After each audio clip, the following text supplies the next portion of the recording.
Back with another sugar-free review. Got a new Bestechman here today, which is made by Bestech, of course. And this is the new Vector.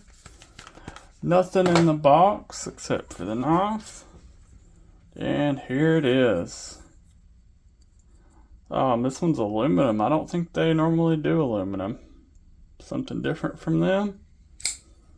Really good looking blade shape. My kind of blade.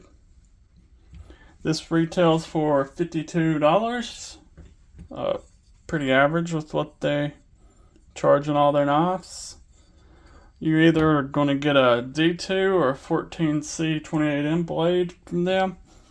And unfortunately, this one's D2, but I guess some people like it. It does have better edge retention. Just where I live, that's kind of a rust problem. But still, really cool knife. Let's go over the specs. You got a 3.15 inch D2 blade, bead blast finish, flat grind, kind of a sheep's foot, modified Wharncliffe almost. It's got a little bit of a curve, so not really a Wharncliffe, but close enough. 2.8 millimeter or 0.11 inch blade stock, so a thin blade, so it should be pretty slicey. Let's check the factory edge.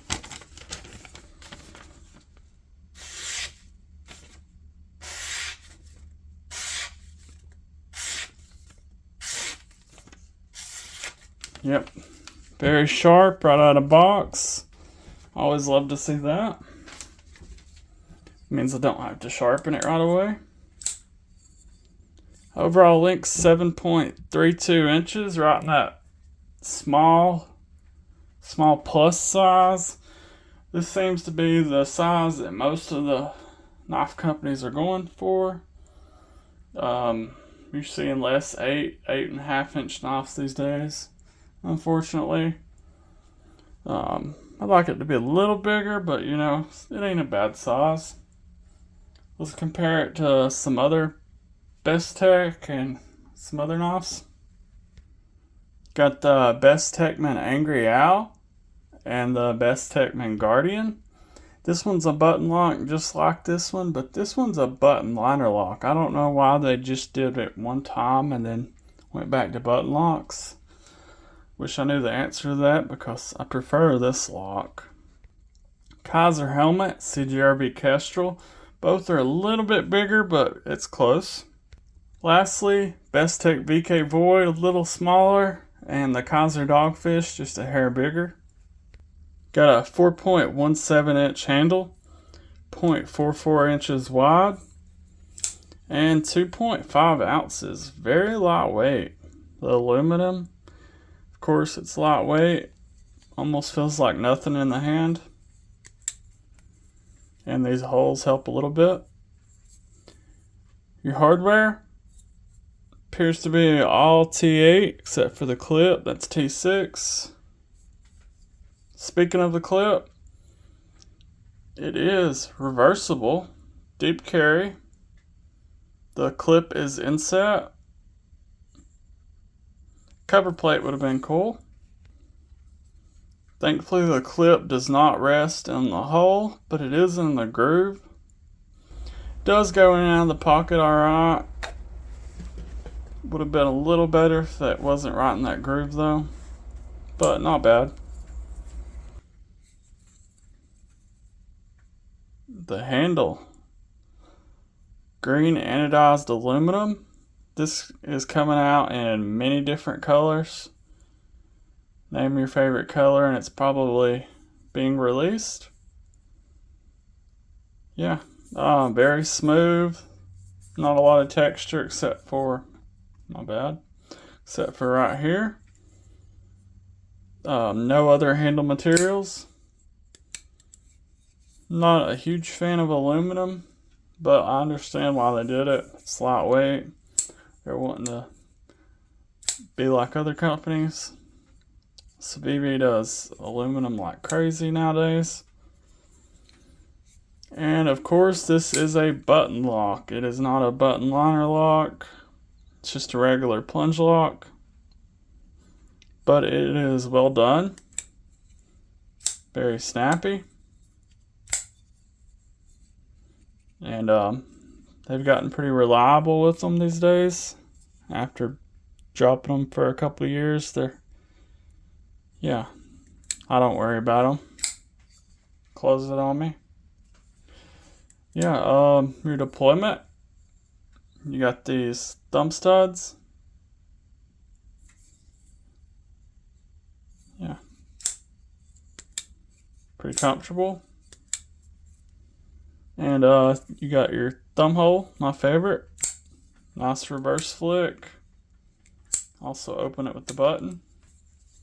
Check out the button. You got the spiral milling on it.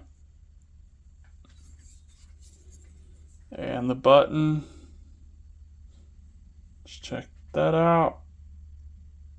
It is barely sticking up closed, almost flush. And open.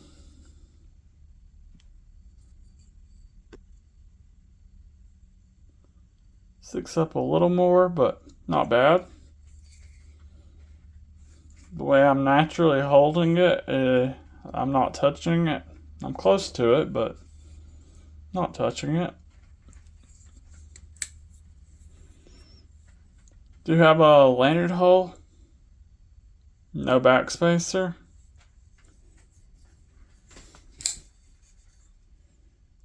Very good sharpening choil on this one. You kind of can use it as a finger choil too, if you're not a gorilla. But it is a thinner blade, so it's not the most comfortable. Speaking of comfort, you got some jimping right here to lock in on. Clip does not bother me. It fits my hand well. Large size glove, and that's without choking up. The scales are a little bit slick, but I don't see that being an issue with the little bit of milling here and the clip to hold on to. Now let's get into the disc locks. For $52, I'd prefer it to be 14C28N. I don't value D2 as highly as I do 14C. If I'm getting a D2, I'd like to be in the $40 range. What else? Like I said, I'd like to see a cover plate if the knife is reversible. And just some other handle options that are not aluminum would have been cool. Yeah, but cool knife. Well done. Slicey blade. Cool blade shape. If you like aluminum, this is a good knife for you. Lightweight. Yeah. I will have them linked down below if I can find them. Don't forget to subscribe, give me a like and a comment, and don't forget to hit that hot button. See you on the next one.